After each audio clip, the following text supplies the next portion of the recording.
Welcome, good evening. My name is Dr. Greg Gilligan, proud superintendent of schools here in North Andover. Thrilled to have folks here tonight as one of our school capacity forums.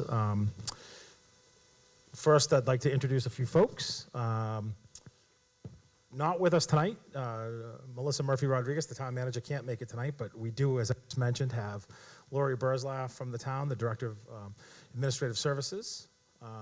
School committee members, Mr. McDevitt will be here shortly, and we have the principal here, Tiffany Goddard, Dr. Goddard.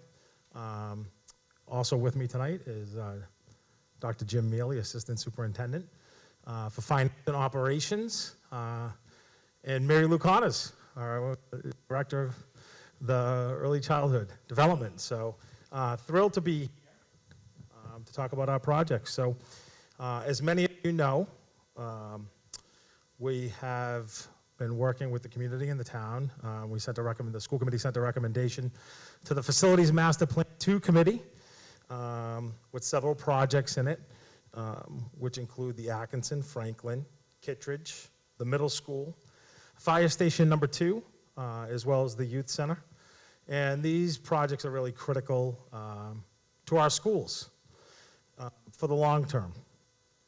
Our ability to renovate and build will impact class size, and we'll be able to continue to tackle that.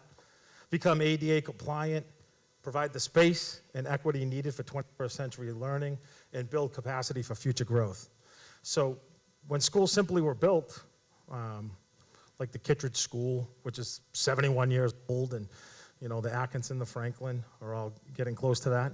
They just weren't designed to provide the services that we provide today in specialized instruction, such as EL services, OT, PT, all the different things. We also know that working together, we've seen what we can do as a community. So as part of Facilities Master Plan 1, we're able to do a new town hall, build a school administration building, build this building that we're in today, the Ann Bradstreet Early Childhood Center, redo the Department of Public Works, the Kittridge Gymnasium, the North Andover Fire Department, as well as the Senior Center. And I went to a groundbreaking ceremony there this morning, which was tremendous. And so when you look at Facilities Master Plan 1, which we started, I think it was 2013 or so, this is the last project is Facilities Master Plan 1 is the Senior Center, now in 2021, and we're breaking ground there. So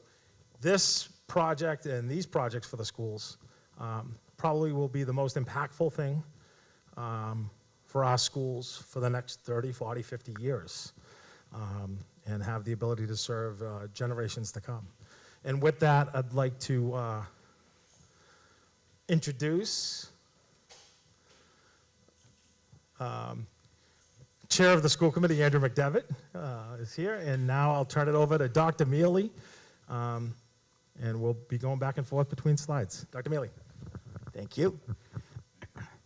So as Dr. Gilligan mentioned, the projects include the schools, Atkinson, Franklin, Kittridge Elementary, the North Andover Middle School, and the Bradstreet, as well as the North Andover Fire Station number 2 and the Youth Center. What we need to do is we need to renovate our older schools. We need to ensure equity, especially among the elementary schools, because we have equity here, and we have equity at the middle and high school because all our students go to the same school. But here, but in the elementary, there are 5 different schools, and we want to ensure that going to one will have the same experience as going to any of them. And in addition, have the needed support spaces for 21st century learners. We also want to be able to impact class size, build capacity for future growth, and eliminate the portable classrooms at Atkinson and Franklin, which have been there long past when they were supposed to. They went in the 80s, and as most portables go in, it's like, oh, they'll only be here for a few years. Well, the life expectancy of those maxes out at 20 to 25, and it's gone well past that. So what we did, I'm going to introduce Al Cuevas and Bill Peters from the Mount Vert Group. They've been working with us right from the start and will continue to do so. They did building assessments for us, and you can go on either the town website or the school district website, and under the school committee web link, you can find the school capacity subcommittee work, and there you'll see the final report that we did. You'll find all of the research that we did, the enrollment projection reports. You'll find all of the information that is included in these presentations and more. So you can, at your leisure, take a look at those. But it also includes these building assessments, very thorough, includes a lot of pictures. We have some pictures, but a lot more than what we have here. And what they show is that we have older schools that are in need of renovations, no surprise. Our mechanical systems, a lot of them are original, electrical, plumbing. We spend a lot of money every year and a lot of time repairing what we shouldn't have to, but we do in order to keep them going. They need to be brought up to one code, including adding fire suppression sprinkler systems. What we've been saying consistently at these presentations is that while we're not meeting those codes now, because the code wasn't there when the building was built, you're grandfathered in. But like we've been saying, that's not a good thing, and we need to make those corrections. At Atkinson and Franklin, there's no fire suppression system. All the other schools have them, including this one. But those two don't. Again, grandfathered in, but that's a correction we can make as well. And we want to make sure we provide environments that are more conducive to learning. And lastly, something that came about during the pandemic, we found that in the newer buildings, we had more control over how we could impact air quality. We had testing done and we were up to standard, but if we wanted to improve it even more, the way to do that, besides opening windows, is to install higher grade air filters. But these older systems in these schools that we're talking about, they're just too old. They would get burned out if you try to put too high a filter in there. And so it limited our ability, and that's something to be able to do as well. And as I said, equity. Equity is very important. When we did a survey, I'll talk a little bit more about the surveys that we did, but equity was a big concern of the community and making sure that we have that across the district for our students so that they all have space that allows for growth, that we can impact class size, appropriate support spaces. One of the common themes you'll see tonight in the older schools, we might have a reading room, we might have a room for speech, but it could be, I don't know if you guys know this, but that door right there is the office for our phys ed teacher, and it's about 27 square feet, if that. But that's what you'll see around the district. We have closets and storerooms that have been converted into educational space, and it's just not adequate for our students. We should also have dedicated appropriate specialist spaces, and we should have environments that are conducive to learning, much more so than what we have right now. So to go through the projects, Kittridge, built in 1949, our oldest school. As Dr. Gilligan mentioned, the first project of Facilities Master Plan 1 was the gym, this big green structure right here, you can't miss it. And the white roof are the modular classrooms, and they're not portable. Modular construction, as we know here, does not mean portable, it just means that it's built off-site and brought on and put together. So those two structures are in good shape. The older building, though, lacked a lot of things, including its exterior is in good to fair condition, the interior is in fair to poor condition.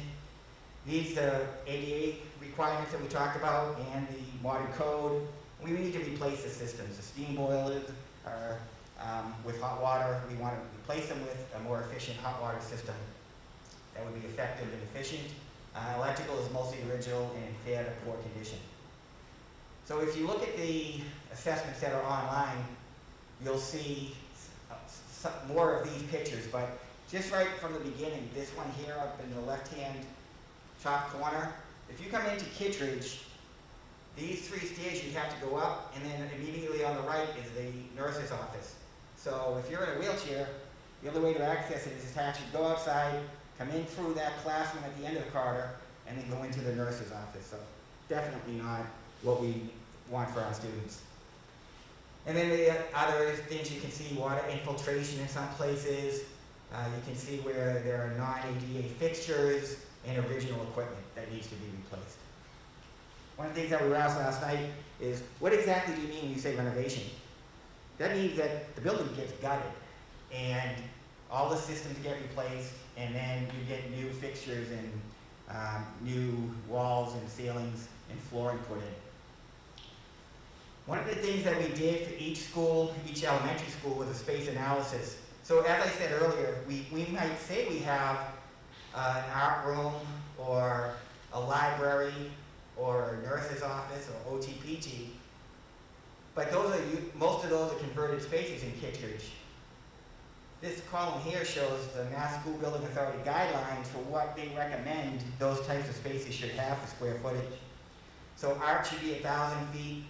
At Kittridge, it's a corridor that was closed off to create 700 square feet that in the past has been the library, it's been the teacher's workroom, and now it's the art room. There is no music room. There has been in the past. It was a classroom that maybe they didn't need that year, but since then they do, and music is on a cart. The reading room is a little bit bigger than Ms. McGuire's office at 140 square feet, but it should be 500. And the calf kitchen, especially at Kittridge, is insufficiently sized. It requires 6 lunches, which makes it more difficult to manage the building during the day. The gym, as we talked about, is great. It works well, it's in its good size. The library media center is about half of what it should be, and the other spaces are a half to a third of what they should be. Dr. Gill, do you want to talk about Atkinson? Sure. So then we have the Atkinson School, built in '64. One of the things about the Atkinson School, it was built as a middle school. And you know, they added some portables in the '80s that were supposed to be in for about 2 decades, that have been there for some time now. If you go back, Dr. Nealy. Perfect. Interior mostly good to fair condition, needs renovation to meet ADA requirements. You know, we're grandfathered in, but if you're up on the 2nd floor, there's a lift that you have to take up there, and oftentimes classes move to accommodate students who need to be those requirements so that they don't have to take that lift all the time to get up. Replace the steam boilers with hot water, just like the other schools. The piping is 50 years old plus, needs replacement. Electrical is mostly original and fair to poor conditions. This is another place that's grandfathered in with no fire suppression. And last but not least, you know, I had mentioned the lift. I think the one thing about the Atkinson is that it has a really good sized gymnasium because it was built as a middle school, and the same as the cafeteria. So those are areas, they're in good shape. But as you can see on the roof, we've got puddling, we've got cracking and leaks. You know, again, the ADA with the bathrooms, the lift, original outdated electrical components, and really, you know, as Dr. Nealy had said earlier, just because we're grandfathered with something like the American with Disabilities Act doesn't mean that that's right. We should be better. And similar to the analysis of the Kittridge School, when you go through the Atkinson, as I mentioned, for example, the kitchen and the gymnasium are good size, but when you look at other spaces, they're really just not up to speed, especially with, you know, some of our spots for the fine arts. You know, it's had a library over the years that's moved around, so to have equitable and really good spots, it's a lot like the Kittridge in the sense of, you know, the disparity between what's recommended and what we have. Dr. Nealy, you want to take the Franklin? You're doing great. All right, Dr. Nealy, he's been going. So built in '58, extended in '67, in the late '80s, again, portables that were going to be there, I think, 20 years. Mary Lou, I think you were out there for some time. Interior mostly fair to poor, needs renovation to meet the ADA requirements and other codes. Boiler, the same thing, replace steam with hot water. Piping's 50 plus years old. The electrical mostly original and fair to poor condition, and no fire suppression system. And as you can see, you know, just the non-compliant, you know, entrance here at the front, fixtures that are just outdated and not compliant with ADA, original flooring, doors, handles, clearance, a lot of ADA stuff, and again, like a lot of the other schools that you'll see, outdated electrical components. And with the space analysis here, you know, a lot talking about like the strengths of the Atkinson. The Franklin actually has a good-sized library, a dedicated space for a library that's been really good, so that's terrific. But if, you know, I would not call it a gymnasium. If you've ever seen the Franklin gym, it's really a teeny tiny small place that often has double classes, so that's an example where they're really behind MSBA guidelines. And then, you know, the special education spaces and the places we need to support students, you know, behind the guidelines as well. The middle school, built in 53, opened in 54 is north end of high school. So it was originally designed as a high school, extended in 62 and 95. Most of the exteriors are in good to fair condition. Needs some renovation to meet the ADA requirements and other parts of the modern code, and needs classrooms. Really outdated science labs, which makes a lot of sense. So when we talk about an addition to meet the needs, that would make a lot of sense for us. Now, it's really important to note that the North End of Middle School is one of the largest middle schools in the region for class size. It has big class size, it's busting at the seams, and we've really maxed out every space there possible for classroom teachers, and the related arts have huge numbers of at least 28 plus and often doubled up. So there's some real challenges with that. You know, as you can see here in some of the pictures, some of the miscellaneous, you know, ADA non-compliant items such as the stairs, the masonry outside needs some repair, and you know, like some of these other schools, the roof really struggling, particularly in some of the flat areas that need attention. And then enrollment projections. So I'm going to have Dr. Nealy talk a little bit about this because he's been doing our enrollment projections for years, and talk a little bit about Foster Farm. So part of the, and Christy Martin's here, she was a member of our subcommittee. She also is a parent of a child here at the Ann Bradstreet Early Childhood Center and Kittridge, correct?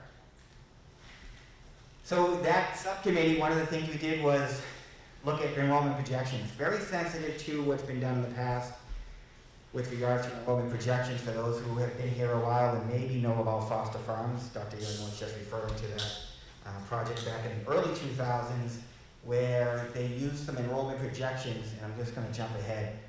It makes it easier to explain this.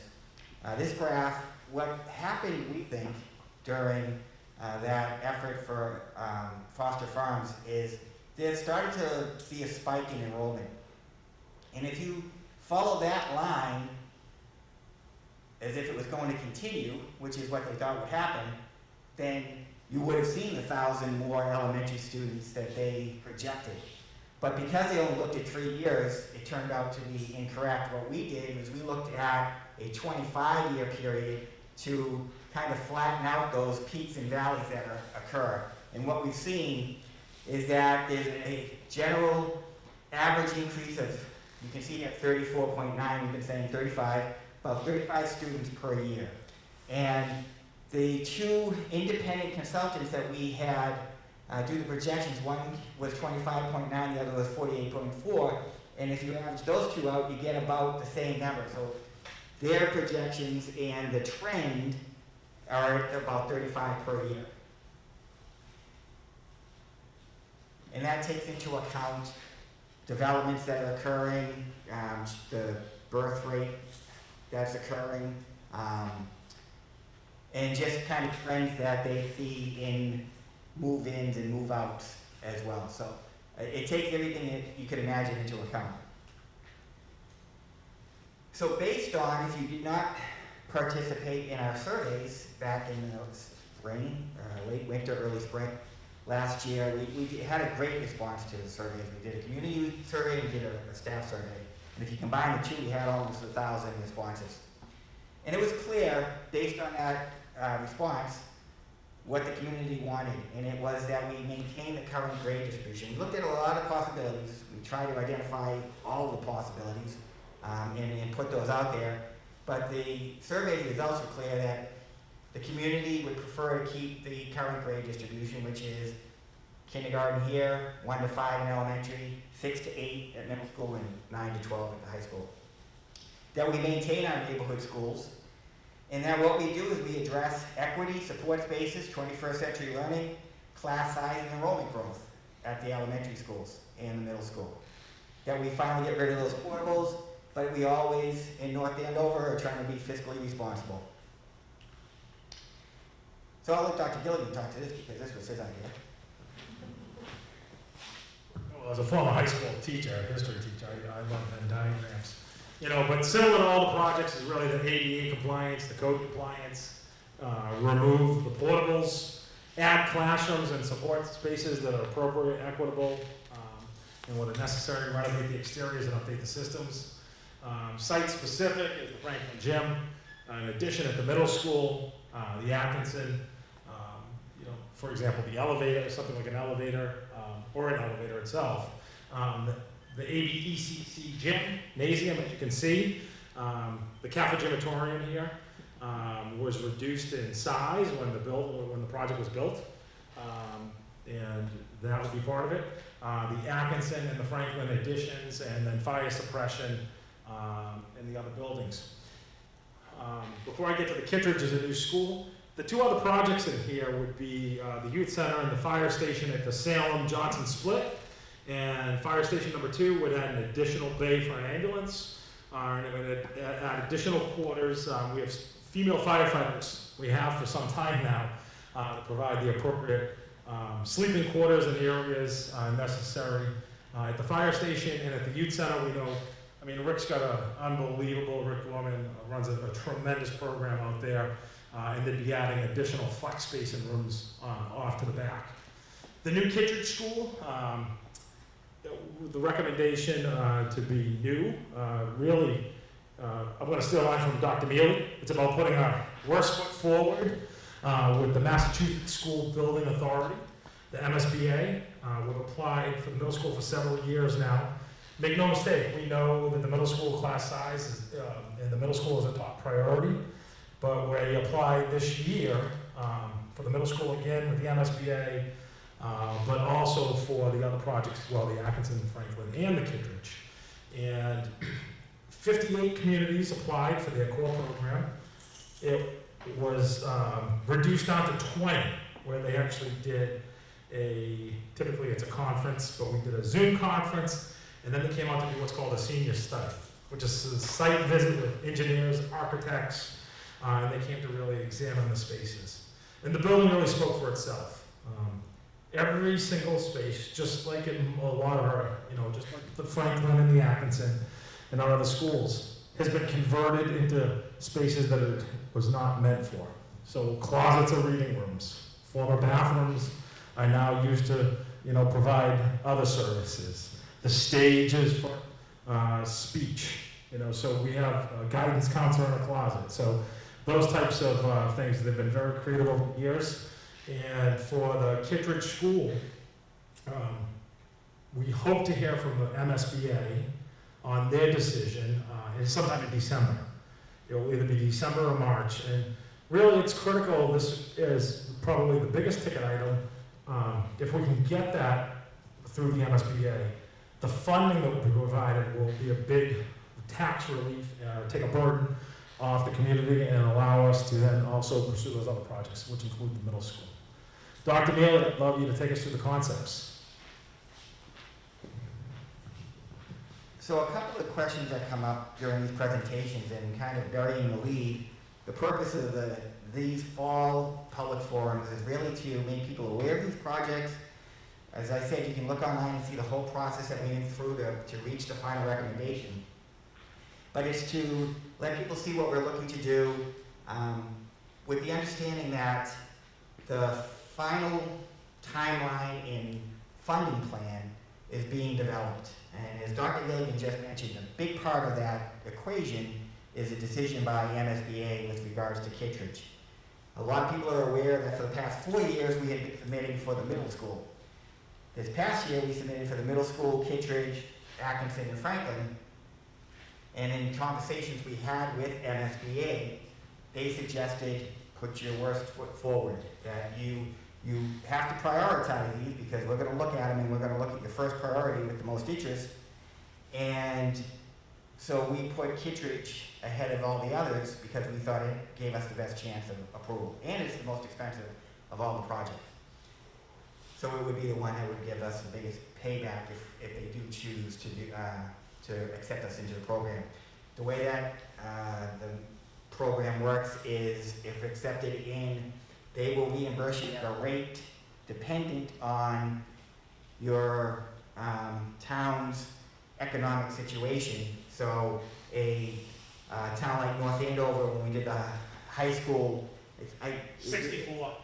No. Was 62, 64 percent? It was 40 something, I think, but we'll get that checked. That would be high. And I know when we did the green repair projects, that was 40. Mount Vernon's agreeing with me too. I can see them over there saying. I may have had a former selectman say that. We'll get that checked, but I'm pretty sure it's between 40 and 45. So anyway, that would be a huge help to us because that's 16, 18 million, somewhere in there, dollars that we wouldn't have to come up with. And I've shared this the last few presentations, that all the work that we've been doing on this, and Christy can certainly attest to that, during the process I was like, we're doing all this work, but is it really going to happen? Because at some point we're going to have to go to town meeting and get a vote for an override or a debt exclusion. But then a few weeks ago, Melissa Murphy-Rodriguez, the town manager, called me in and said, I'm working on these scenarios, and with debt that's falling off and with other things that are happening, we might be able to self-fund a lot of these projects and not have to ask for the taxpayer for as much as we thought we were going to have to. And at that point, that was when I thought, these could really happen. So it's really encouraging that that's the case, but we don't have that plan yet because we're waiting for the decision from MSBA.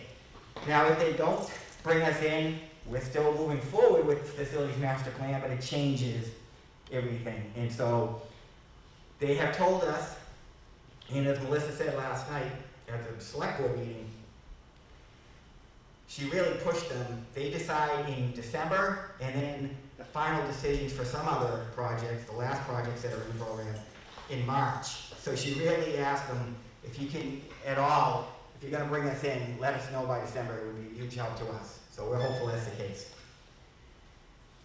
So Kittridge, we're recommending new possible concept. We would keep the gym in the modular classrooms, and then we would build around it a 2 to 3 floor? 3. Yep. Structure that would be larger than the existing Kittridge, which is located right here, right now. It would be for 450 students instead of the 240 students that Kittridge can house right now. Atkinson is proposed to have a wing that kind of mirrors the existing wing. If you drive into the property now and come along the front of the building, you cross it right in front of that wing. Would be a wing behind that would replace the portables that are here now. And I'm going to leave this up as I ask Al to speak to the other question that comes up frequently in these presentations. How are you going to do this? How do you do these projects, keeping our kids safe and educating them? So MPG has done a lot of these projects and can speak to that, so I'll ask Al to do so. Thank you, Jim.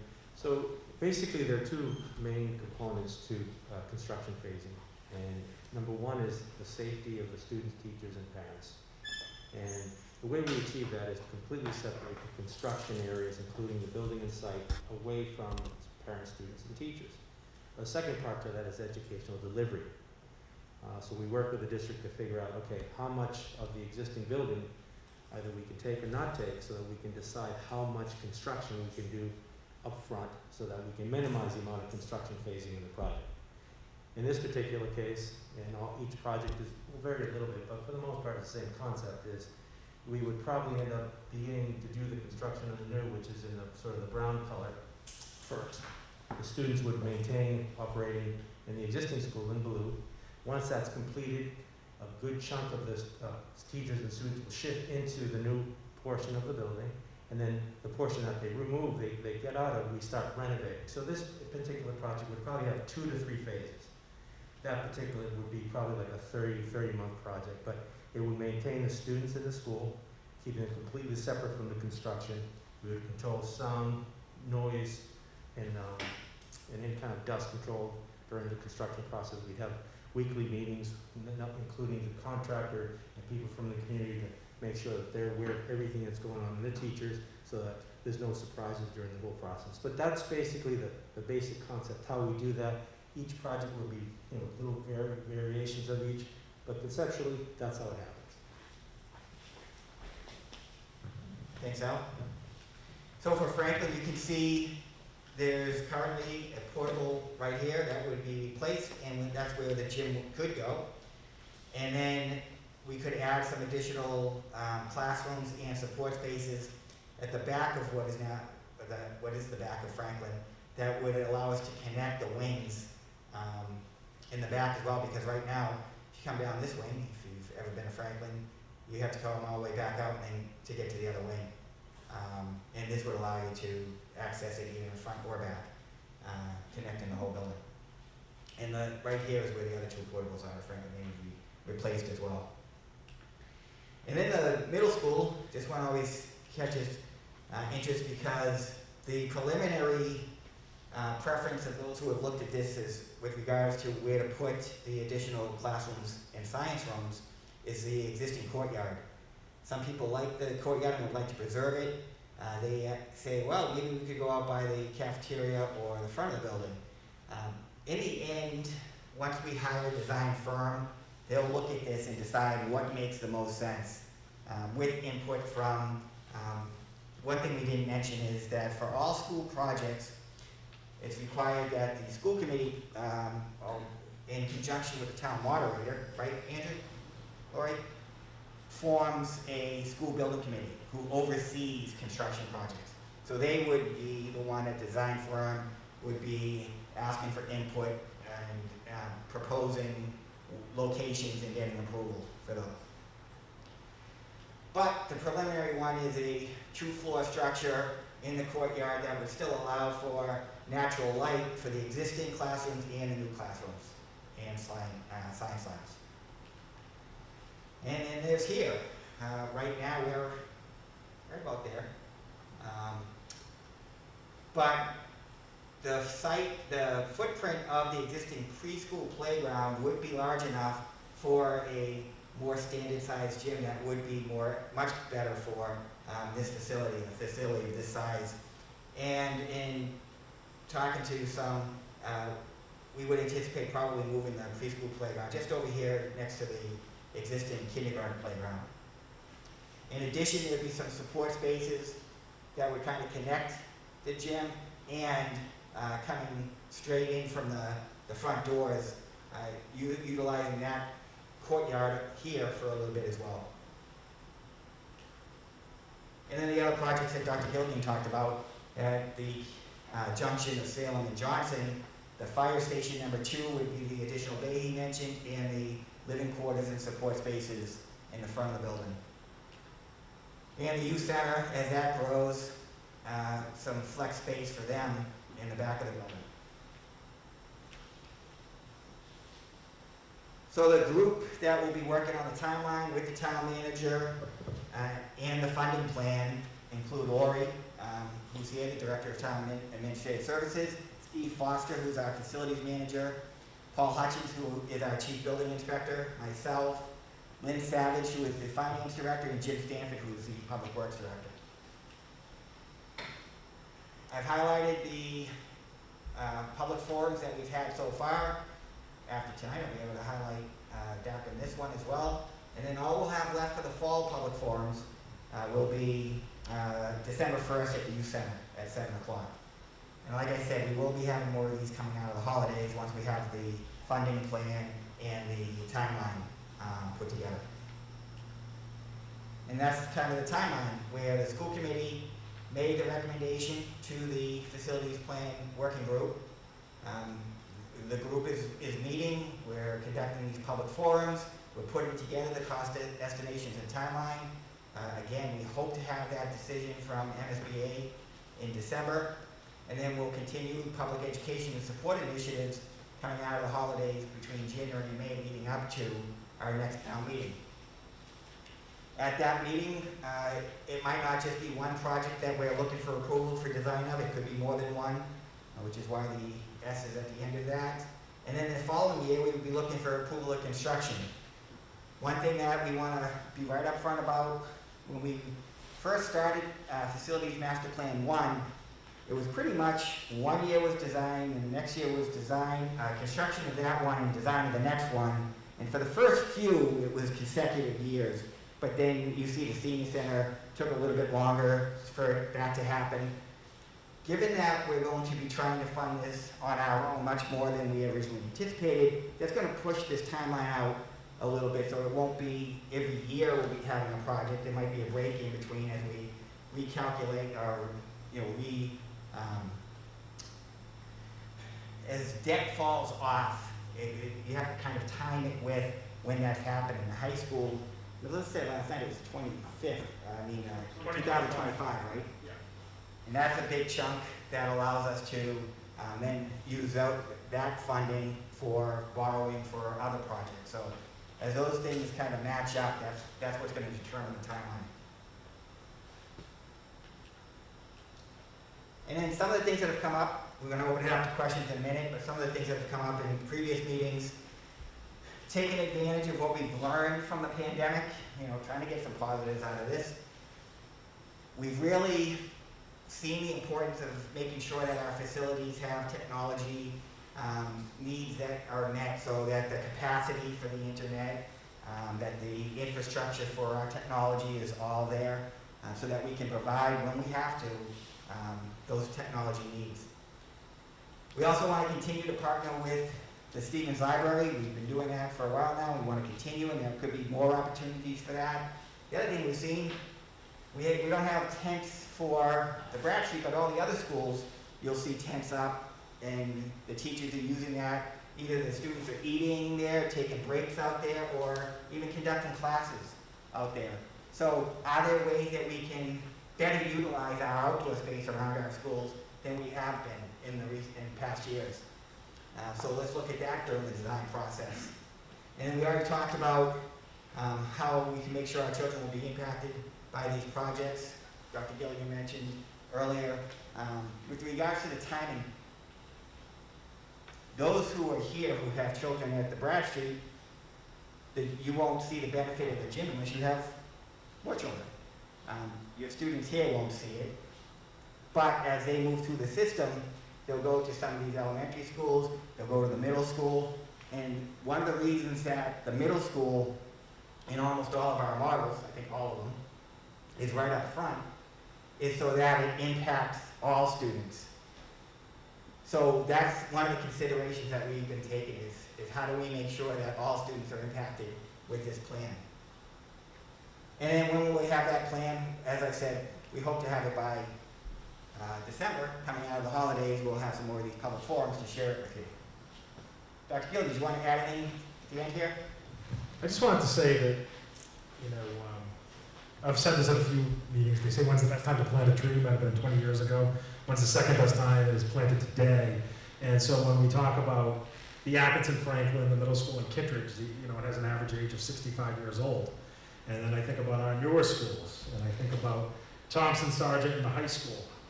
The Bradstreet is 3 years old. But when you talk about the Sargent Thompson in the high school, has an average age of 21 years old.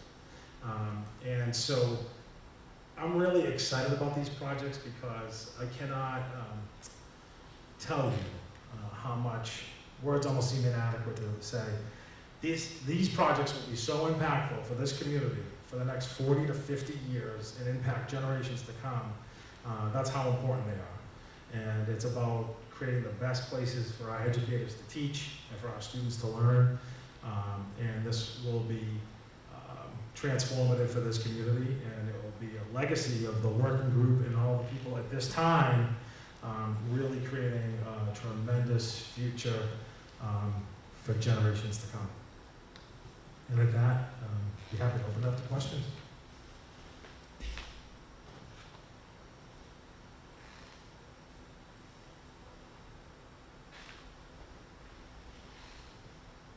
questions we get often is, how do you do, as Dr. Nealy talked about MVG, they've done hundreds of projects.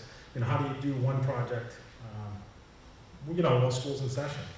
And so, I just think back to our experience here in North Andover, where they were in the old high school in 2004, and over February vacation, with an additional 3 PD days, they moved to the new high school. Then they tore down the old high school down below. You could see something similar with Kittridge. But, make no mistake about it, as superintendent, my top priority is the health and safety of our students, staff, and families, number one, and then number two, not letting anything impede the delivery of an excellent education. So that's something that often comes up in some of our forums. Other questions?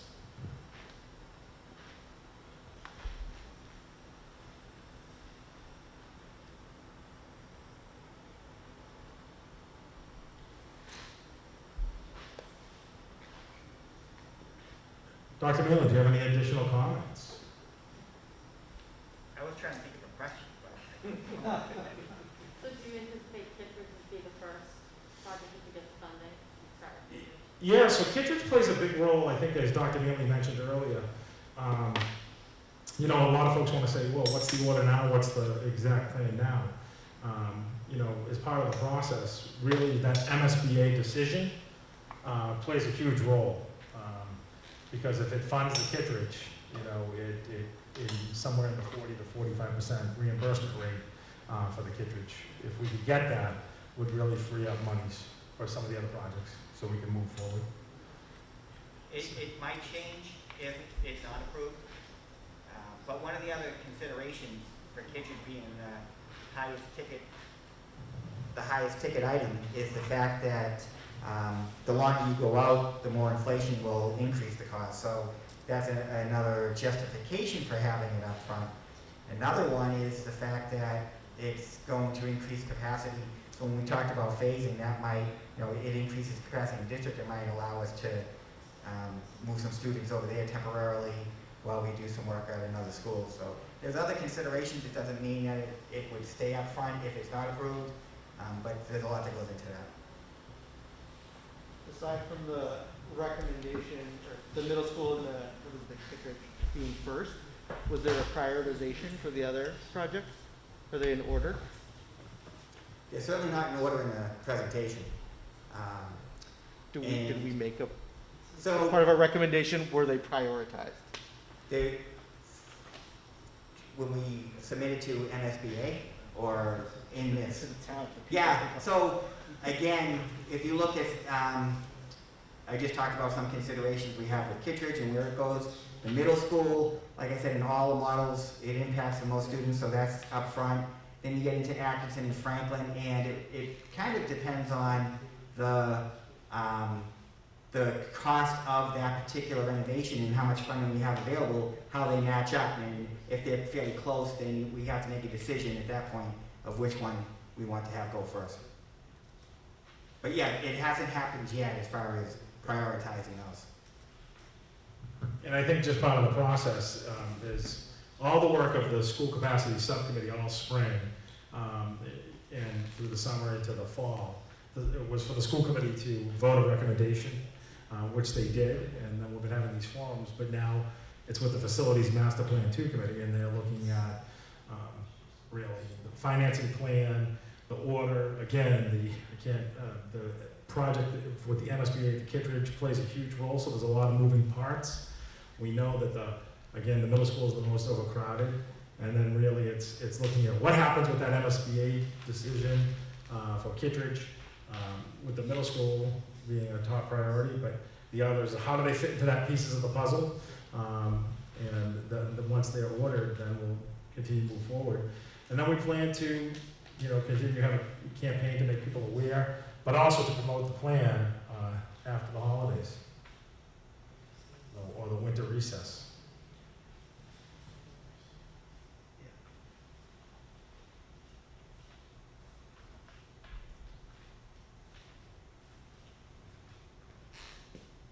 Anyone else? Anything further from MVG? Anything you guys want to add?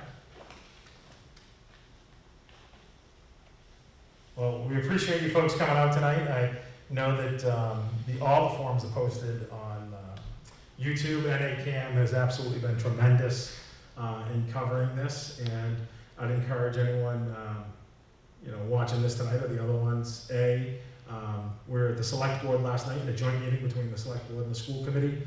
I think it was really thorough. And then B, right on our website. So the main page, above the fold, under featured news, is the school capacity forums. They have the dates, but they also have a link to the website, which you could get lost in for hours. It has so much information, and really a credit to the work of the committee, the liaisons, a lot of parents, staff input, and Dr. Nealy and Holly Vitsky-Lynch, the co-chair. Really an awesome job, and we're really looking forward to making this happen and working collaboratively with the town. So thank you for coming out. Have a great night and drive safe.